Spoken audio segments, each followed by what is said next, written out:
اصل جب سب کچھ گھروں میں ساس جو ہے بڑی کنٹرولنگ نیچر کی ہوتی ہے. میاں بیوی نے کتنے بچے پیدا کرنے ہیں یہ بھی ساس بتاتی ہے. اگر ایک پیدا ہو گیا تو دوسرا نہیں ہونے دیں گی, اگر دو ہو گئے تو تیسرا نہیں ہونے دیں گی, اور اگر پہلا بیٹا نہ ہوا تو بھی جو بہو کی ہے وہ کمبختی آ جائے گی. یعنی آپ کتنے بچے پیدا کریں گے یہ آپ کو آپ کی امی بتائیں گی؟ امی بتائے گی. واہ, فیڈر بھی پا لینا سی منہ. پھر بیٹے کو چاہیے فیڈر بھی ڈال لیں منہ میں, پیمپر بھی لے دیں اس کو, اگر اتنا ہی چھنا کاکا ہے کہ وہ اس نے بچے کتنے پیدا کرنے ہیں وہ یہ بھی اس کی ماں بتائے گی. اور یہ یہاں تک کنٹرولنگ نیچر نہیں ہوتی ان کی, جو کنٹرولنگ نیچر کی ہوتی ہیں وہ پھر آگے تک, یعنی اپنی بیوی کو کتنے پیسے دینے ہیں یہ بھی انہوں نے یا نہیں دینے ہیں, بلکہ دینے ہی نہیں. اور اگر تم نے اپنی بیوی کے لیے کچھ لے کر آنا ہے تو بہنیں ہیں گھر میں, پہلے سب کو ملے, پہلے بہنوں کو کے لیے لے کر آنا ہے.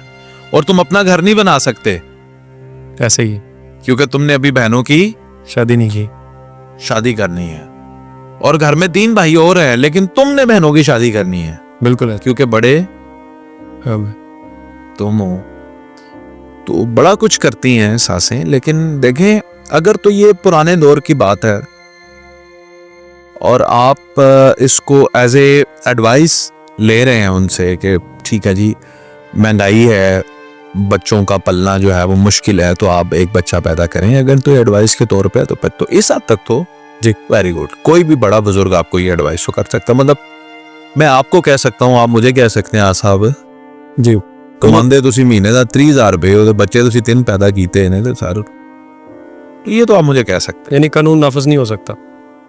لیکن اگر آپ مجھے یہ کہیں کہ اب تم چوتھا بچہ پیدا نہیں کر سکتے تو یہ تو آپ کو حکومت بھی نہیں روک سکتی, ایسے دنیا کا کوئی قانون نہیں روک سکتا. یہ کیسے آپ ڈیسائیڈ کریں گے کہ کتنے بچے ہوں گے؟ اور یہ اگر تو اس میں انفلوئنس ہے کسی کا کہ آپ بچہ تب پیدا کرتے ہیں جب آپ کو اوپر سے آرڈرز ملتے ہیں, تو پھر تو آپ بڑے ہی کھٹو قسم کے ہسبینڈ ہیں. پھر آپ کتنی زیادتیاں کرتے ہوں گے اپنی بیوی کے ساتھ, پھر آپ اس کے کتنے حق مارتے ہوں گے. اور آپ کو پتہ ہے کہ بعض بیٹے یہ سمجھتے ہیں کہ ہمارے ماں باپ کی خدمت کرنا ہماری بیگمات پر فرض ہے, فرض ہے, یہ ان کا اولین فریضہ ہے. مطلب میری بات ماننے سے بھی زیادہ امپورٹنٹ کیا بات ہے؟ ماں باپ کی بات مانے, ماں باپ کی بات مانے. اس حد تک اس نے ان کا برین جو ہے وہ ایسے ٹرینڈ ہوتا ہے, ایسے انوائرمنٹ میں پیدا ہوتا ہے. So it is perfectly all right to obey your parents. It is very nice کہ آپ اپنی ساس سسر کی خدمت کریں. ہمارے گھر میں بھی ہوتا ہے, پاکستان بھر میں ایسا ہی ہوتا ہے, بہویں جو ہے وہ ساس سسر کی خدمت کرتی ہیں.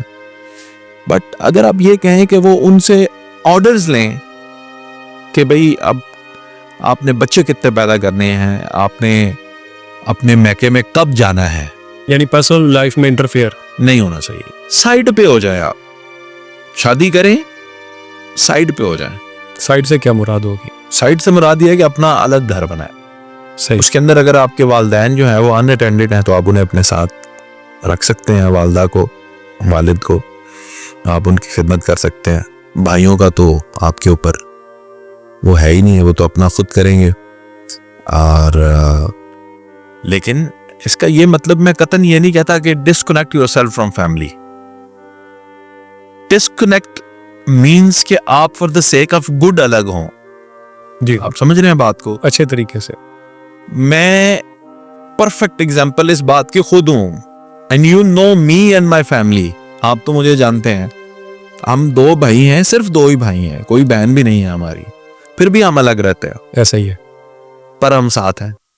ایسے ہی سی ہاتھ کی جیسے انگلیاں مٹھی جیسے بند ہیں, ایسے ہم ساتھ ہیں. دیکھنے والا آپ کو الگ نہیں بولے گا, کبھی بول ہی نہیں, ہے ہی نہیں. جی, یعنی اس کا گھر میرا گھر ہے, میرا گھر اس کا گھر ہے. جی, میری تمام تر آسائشیں آسانیاں اس کی ہیں, اس کی تمام تر آسائشیں آسانیاں میری ہیں. لیکن یہ تبھی ہوا جب ہم الگ ہوئے. ساتھ رہتے تو کیسے یہ ہو سکتا تھا؟ تو یہ سارے مسئلے مسائل جو ہوتے ہیں یہ تب آتے ہیں جب آپ ایک بڑی جوائنٹ فیملی کے اندر. شادی کا مطلب یہ ہے کہ اب بندہ آپ کا ایڈلٹ ہو چکا ہے, اب اس کی آپ نے شادی کی, اب ان کو ایک پرائیویٹ سپیس چاہیے.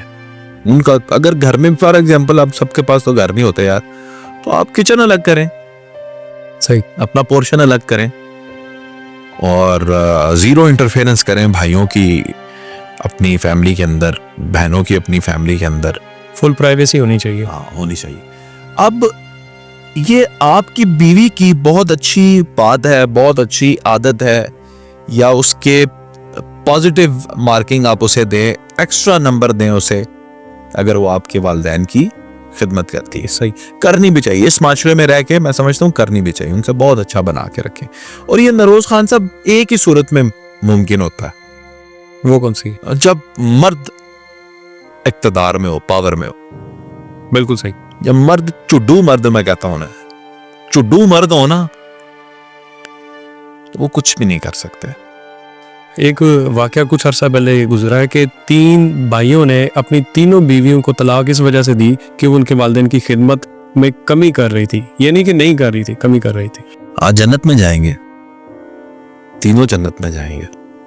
اسی لیے تو انہوں نے کیا, تو جو انہیں چاہیے وہ انہیں مل جائے گا. تو آپ میری بات سنیں, ایسے بھائیوں کے ساتھ ان کی بیویاں بن کے رہنے کا بھی ان کو کیا فائدہ تھا؟ کچھ بھی نہیں. جس نے آج طلاق دے دی ہے وہ کل بھی دے سکتا تھا, اور اس بات کی وجہ سے دے دی ہے, اس سے حقیر بات کی وجہ سے بھی دے سکتا تھا. تو sometimes it is better to leave. کوئی سولوشن نہیں ہوتا کچھ لوگوں کا. کچھ لوگ جو ہوتے ہیں وہ سمجھ جاتے ہیں, سمجھ جاتے ہیں اور بہتری کی طرف جاتے ہیں. فیملی سسٹم کے اندر میں ہمیشہ ایک ہی بات کہتا ہوں کہ وہی مرد سکسیسفل رہتا ہے, وہی مرد تمام رشتوں کے ساتھ رہتا ہے. یعنی باپ بھی اس کا باپ رہے گا, ماں بھی اس کی ماں رہے گی, بہن بھی اس کی بہن رہے گی, بیوی بھی اس کی بیوی رہے گی, بھائی بھی, بھابیاں بھی, سب کچھ اس کے ساتھ, سارے تعلقات اچھے. پتہ ہے کب رہیں گے؟ کب؟ جب وہ اپنے فیصلے خود کرنے والا ہوگا. بالکل. اگر میں اپنا فیصلہ بیوی کے کہنے پہ کرتا ہوں تو پھر ظاہر ہے اس میں بیوی کی فیور ہوگی. اگر میں اپنا فیصلہ ماں کے کہنے پہ کرتا ہوں تو ماں کی فیور ہوگی. کسی ایک مجھے فیصلہ حقائق کی بنیاد پہ کرنا ہے. بالکل صحیح. For the betterment of family. دور کی سوچ نہیں ہے, آج دا دن نہیں ٹپانا. صحیح کہ چلو کوئی گل نہیں, اس مہینے تو میں بیوی دا دل مار کے تے فیملی نو خوش کر لینا وا, تے اگلے مہینے انہوں بھی اکاموڈیٹ کر دینا. دس از ناٹ. اس طرح حق مارے جائے گا کسی ایک کا. آپ اسی وقت فیصلہ کریں کہ مجھے کیا بہتر فیصلہ کرنا ہے, تاکہ آپ کی لائف میں کوئی ٹربل, کوئی پریشانی نہ آ سکے. بالکل صحیح. بہت شکریہ.